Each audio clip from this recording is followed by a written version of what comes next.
Welcome back, mates. Cryptoballers Trading Group. Everybody's doing well. Quick update on Litecoin. Got a couple messages about Litecoin and where we are, what the next move is going to be, what the next step. Obviously, at Cryptoballers Trading Group, we are pretty bullish on Litecoin and have been for over a year now. And have been generating increased profits in the group. A lot of traders in the group are actually generating more profit and rate of return on Litecoin than they have been on Bitcoin since Bitcoin crossed the 42,000 level. Higher valuations for Bitcoin. This is what happens, right? And so with Litecoin, what we experienced over the weekend, along with what happened with Bitcoin, is we did see whale selling. Okay, the number of addresses holding whale status, okay, declined by 6 or 7 whale addresses. Okay, that they liquidated. Okay, they sold Saturday, Sunday.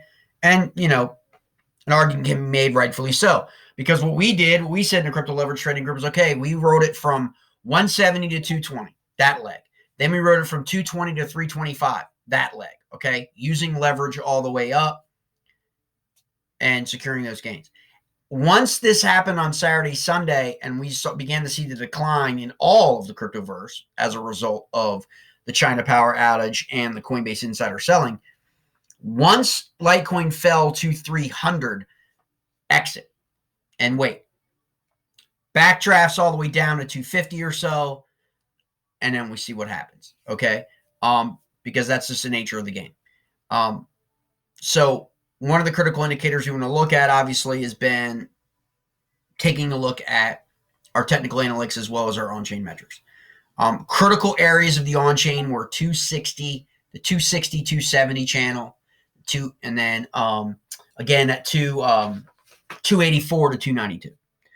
But another important thing to think about, we're on Femex, by the way. I just want to pull some charting up for some folks. The background colors are a little bit more, make things pop a little bit more for a lot of people from what I understand, from a lot of comments. But we're going to open this up on the 4-hour, and what's important to think about on the 4-hour is we saw really a bear flag pattern, okay? We've seen a lot of bull flags, okay, in the last couple of weeks, especially in Bitcoin, right?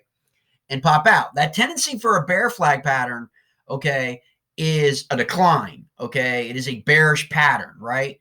And you kind of see that. I mean, you kind of see like the pole kind of here and then pennant here and fully expected. I think a lot of people fully expected it to break here, okay?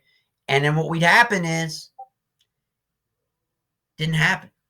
Now, and a lot of that has to do with the fact that this was right on one of the bigger accumulation bubbles for Litecoin, meaning a lot of addresses had accumulated at that high 250 to 265 channel. Okay, so that's one argument, which means the IO map was correct again. Okay, now had it broken down here, okay, and fallen below EMA, critical support, okay, you're looking at a decline to the 200-day moving average around 220, which is right here. Okay, so we've got 268 to 276, a lot of accumulation. 284 to 292, accumulation. Okay, and so as we look at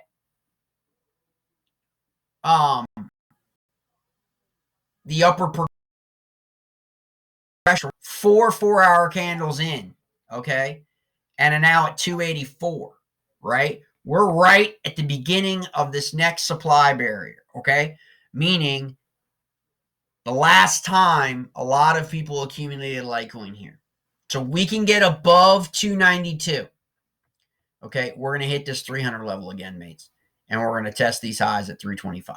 Okay, now that's a big if because everything that's happening. Bitcoin is still floundering a little bit, 54,000. Ethereum, however, today, 2,600, setting an all-time high. Okay, so we'll see whether that lifts a lot of the other altcoins.